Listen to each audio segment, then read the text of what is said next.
공천 헌금 파문이 민주당을 덮쳤습니다. 지도부는 강선호 의원을 제명하며 진화에 나섰는데요. 김병기 의원에 대해서는 당 윤리심판원에 신속 심판을 요청했습니다. 네, 올해 최대 정치 이벤트는 5개월 뒤에 치러질 지방선거인데요. 민감하게 술렁이는 민심의 향방도 두 분과 함께 살펴보겠습니다. 서영주 맥정치사회 연구소장, 정광재 국민의힘 전 대변인과 함께합니다. 어서 오세요. 네. 안녕하세요. 먼저 민주당이 탈당한 강선호 의원에 대해서 제명 조치를 했습니다. 탈당으로는 안 된다라고 본 거겠죠? 그렇죠. 사실상 이제 탈당을 해버리면 윤리에서 징계가 나오지 않기 때문에 제명 조치를 할 수 없어서 일단 사실 탈당을 하면 제명을 할 수 없어요.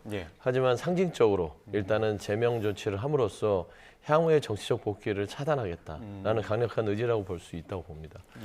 사실 강선호 의원이 지금 녹취를 통해서 드러난 사안들은 사실 민주당뿐만 아니라 정치권 전체에서 봐서도 충격적인 사안이고요. 사실 정치권에서 이걸 어떤 사안을 떠나서 행위 자체만으로도 퇴출이라고 하는 게 좀 과할까요? 정치권에 있어서는 안 될 그런 행위들을 했기 때문에 당에서는 가장 강력하게 조치할 수 있는 제명을 결정했다. 그렇게 보시는 게 맞을 것 같습니다. 예, 강선호 의원에 대한 제명 조치 어떻게 평가하세요? 정해진 결과였다고 봅니다. 민주당이 이 문제를 끝까지 아무 조치도 하지 않고, 그러니까 윤리심판원 또는 탈당을 했다고 해서 추가적인 제재 조치를 하지 않았다면 이 부분 도덕적인 불감성과 관련한 국민 여론이 더 커질 수밖에 없을 것이라고 판단했을 겁니다. 그러니까 민주당이 어쩔 수 없이 선택한 고육주책이라고 보는데, 사실 강선우 의원은 이제 형사 조치가 예정돼 있다고 봐야 할 겁니다. 경찰이 강제 수사를 하고 있고 누구도 부인하기 어려운 녹취, 그 녹취는 어떤 가감의 내용 없이 강선우 의원이 스스로 얘기하고 있거든요. 그 돈을 받았고 이것 때문에 저 좀 살려달라고 하는데, 이런 내용을 보고도 그 경찰이 수사를 안 할 수가 없는 상황에서 더군다나 과거 같으면 경찰이 여당 내에 있었던 문제이기 때문에 조금 수사 시기를 좀 조율한다든가 이런 식으로 할 수 있었을 텐데, 워낙 지금 국민 여론이 비등한 상태여서 강선우 의원 조만간 국회에 체포 동의안까지 넘어올 수 있는 사안으로 번졌다, 이렇게 평가합니다. 네, 강선호 의원이 돈을 받은 적이 없다, 그리고 돈을 반환한 걸 확인했다라고 의혹에 대해서 설명을 해왔는데, 만약에 반환을 한 게 문제가 안 된다고 생각한다면 탈당은 왜 결정한 걸까요? 일단 아무래도 그 정치인들이 당에 누가 될 수 있다고 생각하면 그게 어떤 탈당은 수순 같아요. 예전 이춘석 의원도 사실 지금 현재 드러난 부분에 있어서는 어떤 법적 책임까지는 가지 않는 것으로 지금 혐의가 드러나고 있지만, 당시에는 국민들이 보기에는 이거 적절치 않은데, 결국에는 이 정치인들, 특히 당에 소속된 이런 공인들은 사실 본인의 일 때문에 당이 곤란하게 됐을 경우는 탈당하는 게 ABC겠죠. 근데 2025년 마지막 날에도 그랬고 2026년 첫 시작하는 날에도 그랬고 SNS를 통해서 의혹을 부인하는 듯한 글을 올렸습니다. 그런데 어제 아침까지만 해도 의혹을 부인했는데 왜 갑자기 탈당으로 바뀌었을까요? 그런데 지금까지 정치권에서 돈을 받았다는 의혹을 받는 사람이 제가 그 돈 받았습니다, 이렇게 얘기하는 사람 보셨습니까? 저 한 번도 못 봤거든요. 지금 돈을 받은 적 없다고 했는데 반환을 했다고 했어요. 받은 적이 없는데 어떻게 반환을 한 거죠? 이거 말 자체가 형용 모순이죠. 적어도 그 녹취를 통해서 확인할 수 있는 것은 그 돈을 받은 후에 최소 2, 3일 정도는 본인이 보관하고 있었던 겁니다. 그러니까 김병기 전 원내대표가 그거 빨리 돌려주라라는 식으로 답변을 하고 있잖아요. 근데 돌려줬는지 안 줬는지도 우리가 확인할 수가 없는 거고요. 지금 이 문제와 관련해서 강선우 의원이 아무리 자신은 받은 적 없다, 이렇게 얘기를 한다고 하더라도 이것을 받아들이는 사람들이 어떻게 생각하겠습니까? 실제로 그때 당시에 강선우 의원의 동선, 또 1억이라는 돈의 흐름, 김경 시의원 등을 상대로 조사를 하고 당시에 돈을 보관하고 있었다던 그 사무국장, 이런 분들과 관련해서 강제 수사하면 이거 부인할 수 있겠습니까? 그러니까 지금 뭐 첫 번째로는 민주당이 더 이상 부담 주지 말아야 한다라고 해서 탈당을 했었을 것 같아요. 그러나 뭐 얘기가 계속 진행되겠지만 수사를 통해서 강선우 의원은 피할 수 없는 상황으로 몰리고 있다 이렇게 볼 수밖에 없겠습니다. 네, 예. 말씀하신 것처럼 이제 서울청이 이 사건 직접 수사에 들어가기 때문에 어떤 부분들을 위주로 밝혀야 될지 그 점을 좀 짚어봐야 될 것 네. 같은데 가장 먼저 살펴봐야 되는 게 어떤 걸까요? 일단 이제 그 강선우 의원 자체가 왜 이렇게 녹취는 받은 것 같은데 왜 입장은 받지 않았다고 했냐. 결국에는 이제 돈의 흐름을 첫 번째 봐야 될 것이고 두 번째는 대가성을 봐야겠죠. 그래서 정치자금법으로 머물 것인지 아니면 이게 어떤 대가를 통한 뇌물죄로 갈 것인지 아마 그런 부분에 있어서의 수사의 두 초점이 맞춰질 것 같아요. 다만 이제 SNS에 왜 이렇게 돈에 대한 부분을 부인하느냐. 그냥 순전히 법률적 대응입니다. 결국에는 그 마지막에 올린 SNS를 보면 날짜 시까지 이렇게 쭉 사실관계에 대해서 적시를 하잖아요. 예. 결국 이거는 어떤 본인의 사실에 대한 부인보다는 향후의 수사나 법률적인 대비를 통해서 저는 법률가와 상담을 한 후에 쓴 글이 아닌가 좀 그렇게 보입니다. 네, 또 한편으로는 민주당에서 김병기 전 원내대표 윤리심판원의 신속 징계 심판을 요청한 상태입니다. 김병기 의원 역시 탈당할지 관심이 쏠리고 있는데 지금 지방선거 앞두고 파장이 확산될지 우려하는 모습도 큽니다. 민주당 목소리 들어보시죠. 본인들하고도 전화를 하면서 상당히 많은 충고를 했습니다. 네. 이 공천 헌금 등. 이건 과거 정치권의 관리가 됐지만은 이 구석기 시대 정치 아니에요? 예. 지금 21세기의 구석기 시대에나 나왔던 공천헌금 얘기가 나온 것은 민주당 국회의원으로서 진심으로 국민들한테 사과를 드립니다. 금년 선거를 앞두고 발본색원하기 위해서 해명 조치를 할 수밖에 없을 거고 김병기 전 원내대표의 신상 문제가 그렇게 쉽게 얘기할 수 있는 입장은 아니지만은 네. 저는 지금도 어떠한 경우에도 네. 이재명 대통령의 성공과 민주당의 성공을 위해서는 선당 후사의 모습을 보이는 것이 좋다. 저 스스로도 이제 멘붕에 빠진 것이고요. 예. 아마 그렇게 좀 충격적이다. 이번 지방선거의 공천에 대해서마저도 신뢰가 흔들리지 않을까라고 하는 이런 걱정들을 뭐 아직 공천 과정이 진행되는 건 아닙니다만 예. 걱정을 다 하는 것이죠. 예. 당시 공천 과정 이 강서구뿐만 아니라 전부 다 좀 들여다볼 계획도 좀 가지고 계세요? 혹시 문제 있는 게 예, 있었으면? 그건 뭐 쉽지도 않고 현실적이지도 않습니다. 쉽지도 않고 현실적이지도 않습니다라고 했습니다만 이제 탄원서에는 구체적인 내용들도 있다 보니까 김병기 전 원내대표 선당 후사의 모습을 보인다고 한다면 어떤 결정을 내려야 되는 겁니까? 선당 후사의 모습을 보인다면은 탈당의 어떤 결심을 하는 게 맞겠죠. 사실 김병기 의원 같은 경우 녹취를 보더라도 나에게 왜 이런 얘기를 해서 엮이게 만들었냐라는 어떤 한탄을 계속해서 하지 않습니까? 근데 이제 그런 조치에 있어서 책임 있는 모습이 결과적으로 나오지 않았기 때문에 아무리 억울하더라도 결국에는 선당후사의 모습을 보이는 게 사실상 오랫동안 당을 지켜왔고 당에서 여러 가지 헌신했던 어떤 그런 최종적인 마지막 모습이 아닐까라고 좀 생각이 들고요. 연연할 필요는 없을 것 같아요. 사실 여기에서 계속해서 탈당하지 않고 머문다면 민주당의 공격들이 계속될 것이고 국민들이 이거 너무 미온적으로 대처하는 거 아닌가 라는 사항들이 있을 수 있기 때문에 정청래 대표가 25일 날 감찰 지시를 했고요. 아마 그 감찰 지시를 한 부분들은 대부분 사실상 탈당 공고 정도 되는 사안이라고 볼 수 있다고 저는 생각합니다. 네, 잠시만요. 지금 이제 4,200선 저희 그 증시 상황 좀 알아볼 텐데 지금 뜨거웠던 지난해를 마감한 코스피가 또 올해 어떤 새 역사를 써나갈지도 관심을 모으고 있습니다. 네, 1,480원대에서 1,440원대로 내려온 환율이 안정적 추세를 보일지 또 하나의 관심사인데요. 오늘 증시와 외환시장은 10시에 개장했습니다. 개장 상황을 직접 확인해 보시죠.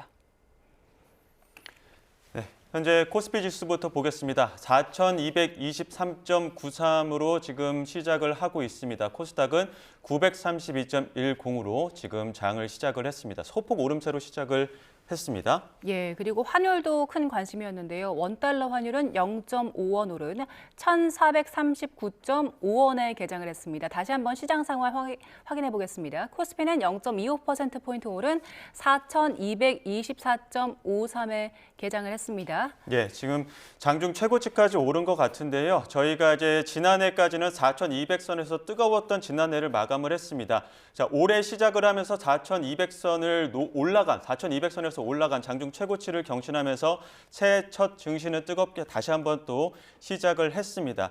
자, 2025년 한국 수출 실적을 상승 재료로 삼아서 다시 한번 또 역대 최고치 경신을 시도할 거란 전망이 많았는데 일단은 새해 첫 시작부터는 증시 상황이 조금 그래도 긍정적인 전망으로 시작해 볼 수 있을 것 같습니다. 예, 일단 시장 상황 살펴봤는데 말씀드린 것처럼 새해 첫 증시에서 코스피가 사상 최고치를 경신한 상황이고요. 관련해서 저희가 잠시 뒤 취재기자 연결해서 조금 더 자세하게 상황 전해드리겠습니다. 네, 저희는 전국 대담 이어가도록 하겠습니다. 김병기 전 원내대표와 관련해서 선당 후사의 모습이라고 한다면 탈당까지도 봐야 된다 이렇게 말씀하셨는데 정 대변인께서는 어떻게 보십니까? 이제 판도라의 상자가 열린 겁니다. 김병기 의원에 대해서는 지난 2024년 총선을 앞두고 이수진 전 의원이 당 대표실에 그 감찰을 해달라라는 내용을 했는데 묵살됐다는 거 아닙니까? 예. 그런데 그 내용이 뭐냐면 굉장히 구체적이에요. 그게 사실이 아니라면 어떤 작가가 그 디테일을 표현한다고 하더라도 그런 식의 표현을 할 수 있을까라는 생각이 들 정도입니다. 거기에 나온 내용 보면 대화 내용도 구체적이에요. 예. 이거 설 명절 값으로는 너무 많고 예. 공천 대가 대금으로는 너무 적다. 예. 이런 식의 이야기는 제가 정치권 취재 오래 하고 또 정치권에 있다고 하더라도 그 정도 대화를 생각해낼 수 있을까랄 정도로 굉장히 구체적입니다. 그런데 당시에는 김병기 의원이 상당한 당내 권력이 있었기 때문에 그리고 당시 당대표를 하고 있었던 이재명 대표도 김병기 의원을 어떤 활용할 수 있는 좋은 카드라고 생각했기 때문에 그게 감찰이 제대로 되지 않은 것 같거든요.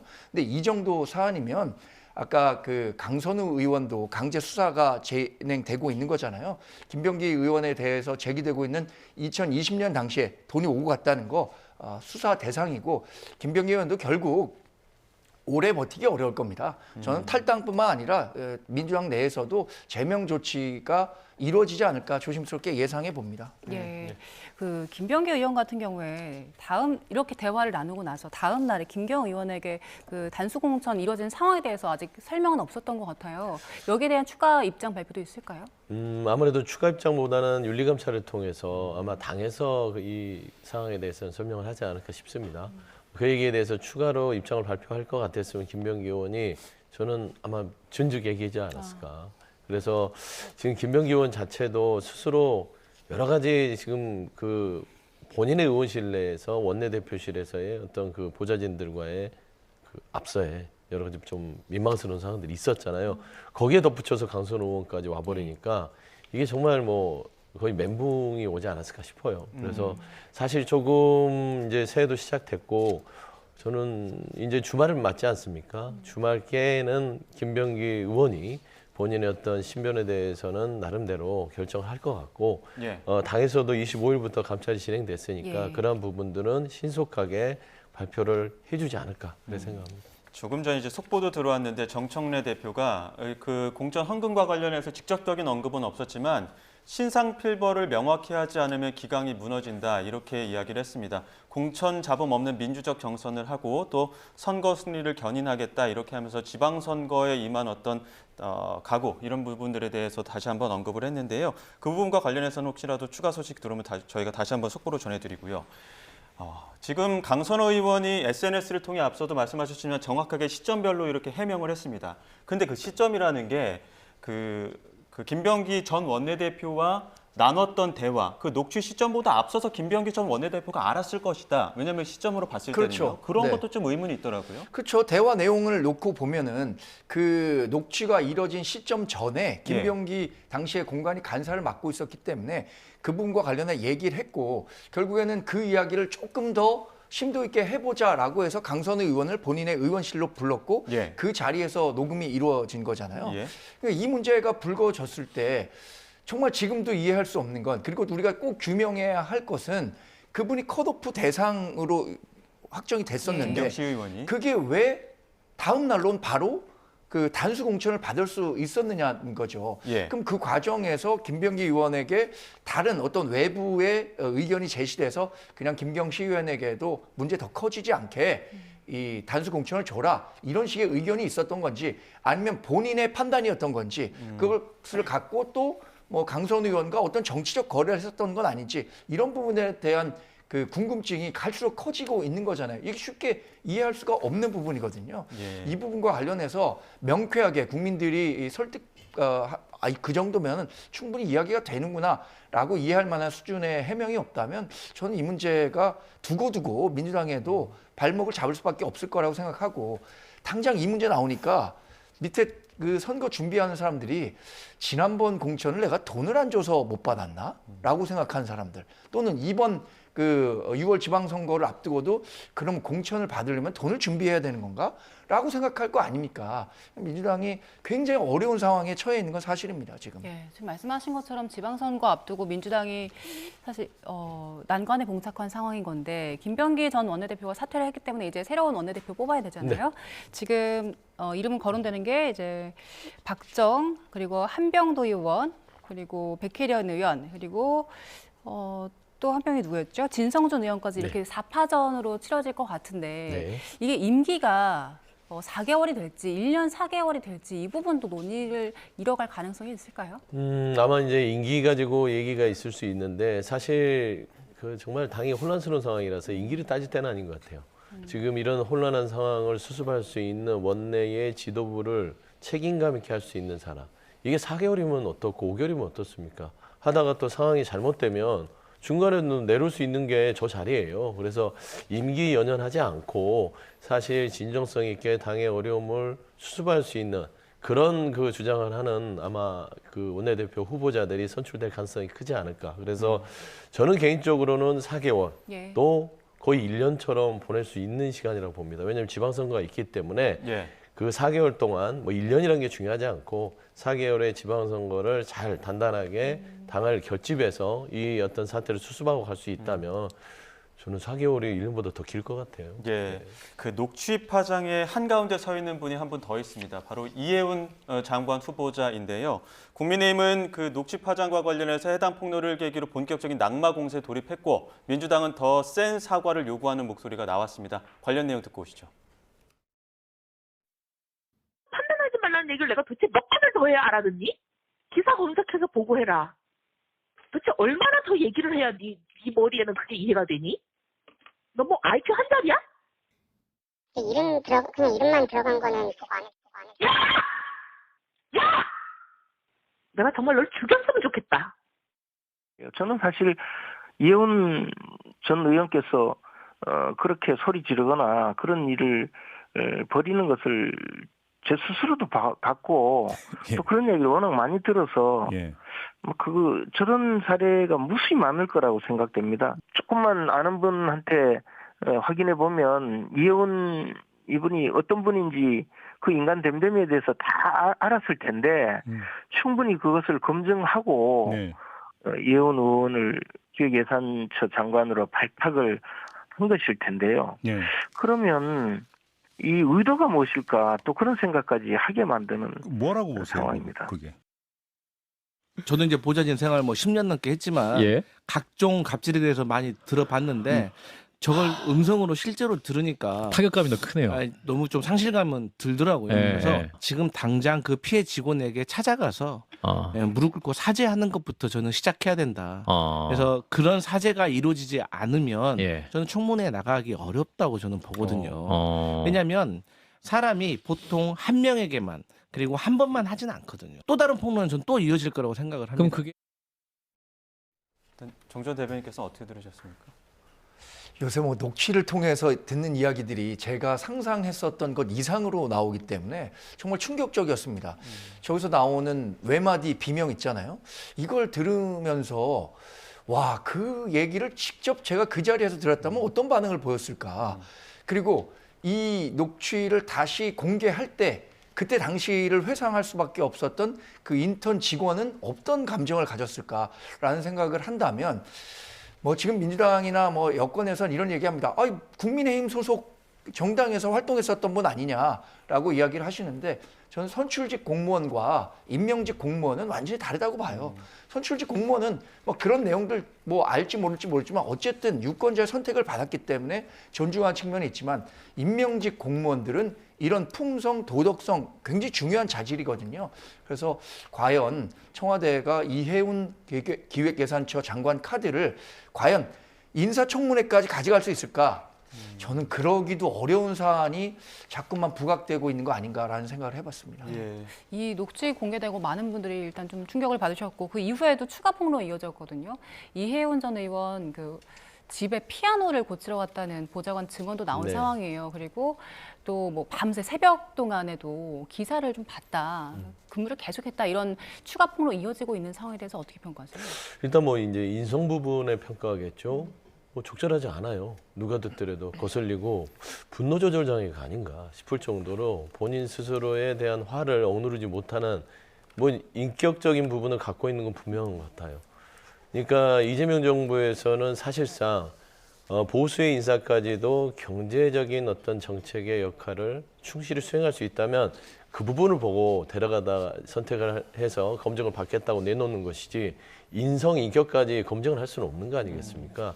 그리고 이 폭로전이 튀어나오는 것들은 국민의힘이 본인들이 이제 당혹스러우니까 보좌진들에게 어떤 여러 가지 제보를 받는다라고 당 차원에서 지금 이제 이해운 그 후보 내정자에 대해서 지금 공격을 하는 거예요. 그러니까 결국 저는 봤을 때는 이거는 이재명 정부를 욕할 게 아니라 국민의힘 소속 의원이었고 국민의힘 의원이 저 정도 수준이 있는 부분에 있어서 그냥 묵인하고 갔던 거 아닙니까?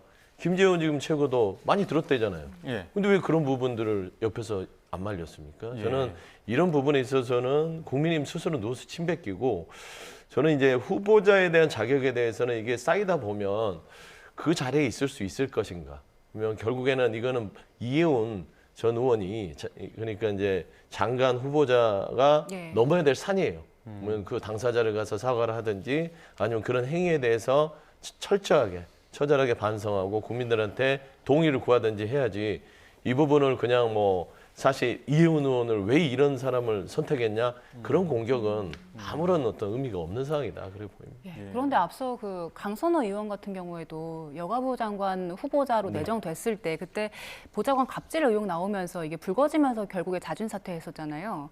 그런 상황을 한번 겪었으면 이제 인성에 대한 검증이 좀 더 필요했던 거 아니냐라는 지적도 있을 것 같은데요. 그러니까 검증이 어렵죠.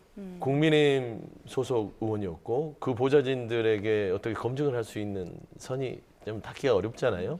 그리고 강선우 의원 자체도 당시 후보자의 적절성을 따졌을 때는 행위에 대한 것보다는 행위의 대처에 대해서 이 자격이 없다고 한 겁니다.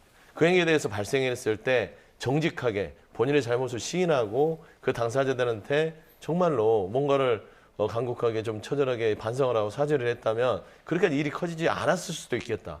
그런데 사실상 보면 그때 강선우 후보자는 그 반대로 그 사람들이 보좌진들이 이상한 애들이다. 나는 그런 적이 없다라고 부인하면서 일이 커진 거예요. 그래서 저는 이해운 장관 후보자가 어느 수준에서 국민들이 이 검증의 문을 열어줄지 모르겠으나 사실 대처하는 방식에 따라서 계속 고하느냐 스톱하느냐 그게 정해질 것 같습니다. 앞서 정 전 대변인께서는 그 외마디 비명에 깜짝 놀랐다 말씀하셨는데 양양자 최고위원은 이거는 순한 맛이다, 매운맛이 기다리고 있다 이렇게 얘기를 했거든요. 관련된 내용 혹시 들으시는 거 있습니까?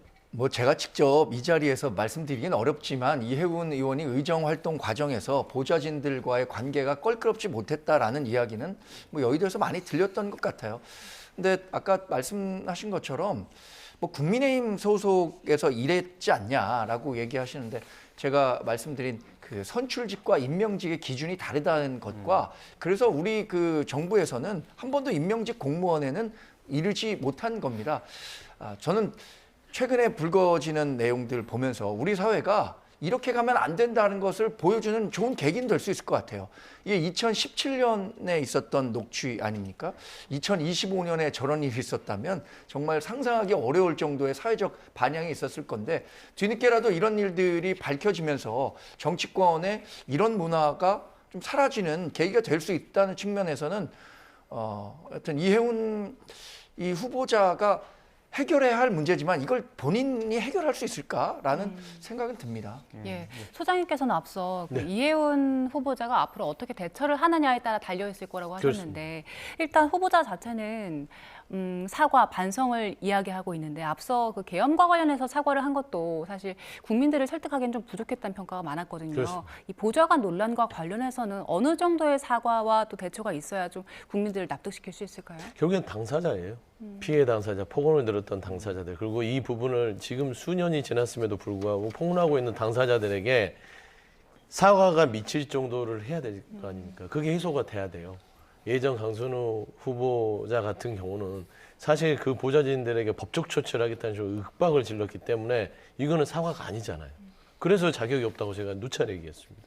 근데 이해운 그 장관 후보자 자체도 사실 이제 어떻게 본인이 인성적으로 굉장히 국민 눈높이에 바닥을 치는 이 현재 상태를 이거를 넘어서려면 그 당사자들에게 사과를 하고 어떻게 머리를 숙여서 내가 정말 미안했다. 그래서 그들이 인정하게 된다면 이거는 그냥 사실 한 번의 실수, 두 번의 실수로 넘어갈 수 있는 것이다. 그래서 검증의 문을 여는 건 그 어떤 민주당 의원이나 뭐 이재명 정부가 아닙니다. 이해운 장관 후보자 스스로다. 그렇게 저는 말씀드립니다. 근데 지금 피해 그 인턴 직원이란 분이 언론 취재 과정을 통해서 본인은 사과 받을 생각이 없다. 뭐 이렇게 얘기를 하고 있더라고요. 제가 그 상황이 된다고 하더라도 이게 오랫동안 트라우마로 남아 있었을 것 같아요. 그리고 이런 기억들 갖고 싶지 않고 다시 되새겨 보고 싶지 않았을 텐데 이거를 제보하는 그 마음도 굉장히 무거웠을 거라고 봅니다. 이재명 대통령이 이해운 전 의원에 대한 논란이 좀 불거졌을 때 무슨 얘기를 했었냐면 본인 그 대통령 스스로 한 얘기는 아니지만 대통령실에서 인사권을 대통령이 갖고 있지만 철회권도 갖고 있다. 이런 이야기를 한 적이 있거든요. 현명한 판단을 하기를 기대해 봅니다. 그 현 정권에서 보수 인사를 혹시라도 또 추가할지 이 부분도 이제 관심을 모으고 있습니다. 그러다 보니까 여러 가지 설들이 나오고 있는데 해수부 장관설이 제기된 조경태 의원이 그 가능성을 적극적으로 부인했습니다. 한번 들어보시죠. 의원님 혹시 연락 받으셨어요? 아니요, 그 제안이 오지 않았고요. 예. 그리고 또 제가 또 당에 남아서 해야 될 일이 많이 있지 않겠습니까? 국민의힘을 올바르게 나아가게 하게 하는데 제가 역할이 있다 이렇게 보고 있습니다. 그리고 정당 정치를 표방하는 나라이고 그 정당 소속으로서 연정이라는 그런 동의가 있다는 모르지만 그렇지 않은 상황에서 집권당의 부처 장관으로 간다는 것은 아주 부자연스러운 일이다 이래 보고 있습니다. 그러면 혹시 연락이 오더라도 응할 생각이 없다 이런 말씀이신 거죠? 올바른 길로 갈 수 있도록 하는 거하고 또 국민의힘이 책임 정당, 민생 정당 그리고 수권 정당으로 나아가게 하는데 제가 역할이 있다면 거기에 충실하고자 합니다. 연락도 없었고 받을 생각도 없다 이런 얘기를 하셨는데 여기 이런 얘기는 왜 나오는 걸까요, 그럼? 지난번에 이재명 대통령이 부산 방문해서 해수부 장관, 지금 전재수 전 장관이 사퇴함으로써 공석이 됐는데 해수부 장관 후임자로는 부산 출신을 고려하는 게 좋겠다라는 요지의 이야기를 했습니다. 그러니까 자연스럽게 부산 출신 정치인 가운데 누가 그러면 적임자가 될 수 있을까라는 함합평이 나온 것 같아요. 조경태 의원이 민주당에서 정치 생활을 시작했고 부산에서 육선을 했기 때문에 그러면 이해운 전 의원에 이어서 조경태 의원에게도 해수부 장관 제의가 가는 거 아니냐라는 추측이 나온 거죠. 근데 본인이 직접 얘기하지 않습니까? 우리 당을 수권 정당, 혁신해서 더 좋은 정당으로 만드는 것이 본인의 역할이지 지금 이재명 대통령의 내각에 들어가서 입각하는 것은 옳지 않은 판단이라고 생각하고 계신 것 같아요. 저도 뭐 조경태 의원의 생각에 동의하고요. 과거에도 노무현 전 대통령이 대연정이라는 걸 한번 추진한 적이 있죠. 당시에는 대통령이 정말 상대 정당에게 그러니까 같이 하자 이런 식으로 메시지를 냈었는데 지금 한 명 한 명 이른바 뭐 각계 전투식으로 빼오는 것 같은 방식의 협치나 탕평 이것은 올바른 방향은 아닌 것 같습니다. 예. 그리고 지금 상황에서 또 거론되는 인물 한 명이 바로 유승민 전 의원입니다. 유승민 전 의원이 대통령의 총리직 제안을 거절했다 이렇게 밝히기도 했는데요. 그 앞서 일부 언론에서는 유승민 전 의원에 대해서 총리직 제안했다라는 보도가 나왔고 그 이후 청와대에서 제안한 적 없다라고 부인했었거든요. 근데 어제 유승민 전 의원이 설명해 준 걸 보면 상당히 구체적이더라고요. 예, 뭐 그게 제안이 있든 없든 간에 그건 중요하지 않은 것 같고요. 사실 유승민 전 의원이라든지 이해운 전 의원이라든지 뭐 조경태 의원 같은 경우는 일단 떡줄 사람이 생각을 안 하는 것 같은데 본인 스스로 그냥 막 부인하고 있는 것 같아요. 그래서 부산 출신 해수부 장관 부분들은 민주당에 많습니다. 대상들이. 왜냐하면 지난 총선에서 전지현 의원 빼고 그 지역에 담당했던 지금 낙선한 의원들이 아주 쟁쟁하게 있기 때문에 저는 조경태 의원은 대상이 아닌 것 같아요. 그다음에 유승민 의원이라든지 이해운 의원 각계로 뭐 빼간다. 그런 국민의힘의 발상 자체가 저는 참 한심하다. 왜 그러냐면 고쳤을 대상을 물색하고 있는 겁니다. 국민의힘에서 연정 제안을 뭐 할 수도 있겠지만 정치적으로 연정 제안을 할 수 있는 국민의힘 상황이 아니에요. 여전히 내란을 동조하는 기류를 장동희 지도부가 갖고 있는데 어떻게 내란을 동조하는 세력과 연정을 합니까? 있을 수도 없죠. 그러니까 국민의힘 보수 진영 내에서도 내란에 대한 부분들에서 탈피하고 최소한의 어떤 이 국정을 합리적으로 논의할 수 있는 그 정도의 사람을 선택하는 것이다. 그런 선택을 못 받는 사람들은 최소한의 자격 기준이 안 된다고 생각하는 게 맞지 않을까 생각합니다. 저희가 그 유승민 전 의원이 제안을 받았다라는 사실에 대해서 이야기를 하고 있었는데 직접적으로 어떤 이야기를 했었는지 유승민 전 의원 이야기를 직접 들어보겠습니다. 예, 2월에 민주당의 모 의원이 저한테 이런 이야기를 합니다.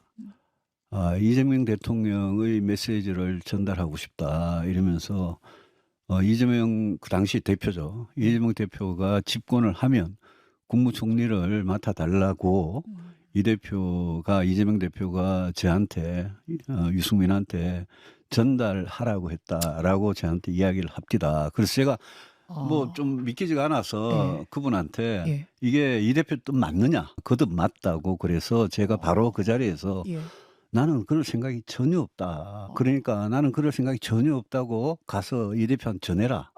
이렇게 제가 이야기를 했고 그분한테 이런 이야기 하려면 다시 나한테 연락하지 마라. 5월 초쯤 김민석 의원이 전화가 막 여러 통이 오고 문자가 오고 뭐 이러길래 제가 무슨 건지 대충 짐작해서 아예 답을 안 했습니다.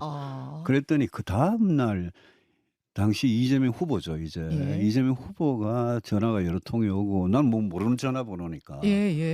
그런데 문자도 뭐 이재명입니다. 꼭 통화하길 바랍니다. 이러면서 문자 남아있고 이래서 제가 무슨 뜻인지 대충 짐작을 해서 괜히 오해받기 싫고 그래서 이미 제 뜻은 확실하게 전달했기 때문에 일체 답을 안 하고 전화도 안 받았습니다.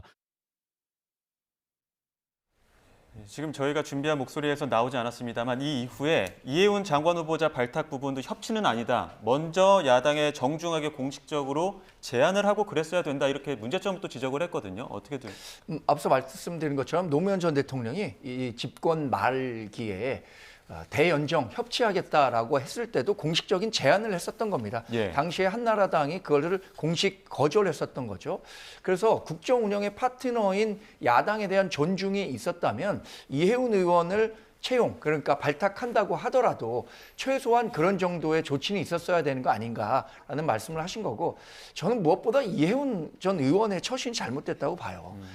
3주 전에 이런 그 제안을 받았다면 적어도 본인이 갖고 있었던 당원 협의회장 자리는 물러나고 그 이후에 당무는 그만뒀었어야 한다고 생각하는데 이쪽에서 좋은 제안 받아놓고 그게 어떻게 될지 모르니 여전히 이 자리도 지키고 있었다. 이게 우리 지금 흔히 얘기하는 환승연애의 전형 아닙니까? 그래서 이해운 의원에 대한 도덕적 비판이 당내에서도 더 크게 일고 있는 것 아닌가 생각합니다.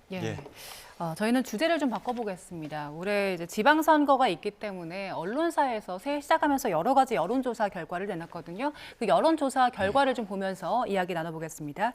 일단 지금 민주당 상황을 보면 통일교 로비 의혹도 있고 또 김병기 전 원내대표의 악재 같은 것들이 있는데 일단 대통령 지지율을 보면요. 60% 안팎 정도를 기록하고 있거든요. 네. 현재 상황에 대해서 어느 정도 좀 방어는 하고 있는 겁니까? 사실 이게 그 이재명 정부 들어서서 이게 민주당의 지지율과 이재명 대통령의 국정 지지율이 그렇게 같이 동시에 움직이지는 않습니다. 그러니까 대통령 자체가 행정을 어떤 정치와 연관짓는 부분들을 철저히 차단하고 있는 거예요. 입법부는 입법부가 알아서 하세요. 자율성을 존중합니다. 행정부는 사실상 예전 정부가 뭐였냐면 행정 자체가 왜 동시에 국민의힘과 윤석열 정부가 동반하라겠냐면 행정부 자체가 정치를 본인들의 투쟁수단으로 쓰는 거예요. 그러니까 이념을 증명하기 위한 방식으로 행정을 쓰다 보니까 국민들의 체감도가 동시에 평가가 됩니다. 하지만 이재명 정부 들어서는 행정과 입법이 철저하게 분리가 돼 있는 상황이기 때문에 저는 그런 악재에도 불구하고 계속해서 이재명 정부의 60% 기조는 유지되고 있는 것이다. 예. 그래서 양극단의 시대에 있어서 60% 정도면 예. 극단이 조금 완화됐던 그 정권 정도에서는 한 10% 정도의 국정 어떤 긍정평가를 받고 있다고 보는 것이고 아마 정당 지지율은 소폭 좀 움직일 가능성이 커요. 예. 그리고 이제 강선호 의원의 사안 자체가 예. 조금 향후에 어떻게 반영이 되는지를 좀 봐야 될 것 같습니다. 그 새해 들면서 서울 민심이 또 심상치가 않습니다. 오세훈 서울시장이랑 김민석 총리 그리고 정원호 성동구청장 이렇게 여론조사 한번 붙여봤는데 비등비등한 여론조사 결과가 나오더라고요. 여기에는 어떻게 읽으십니까? 사실 굉장히 좀 충격적입니다. 예. 왜냐하면 서울 인구가 지금 900만 대로 떨어졌잖아요.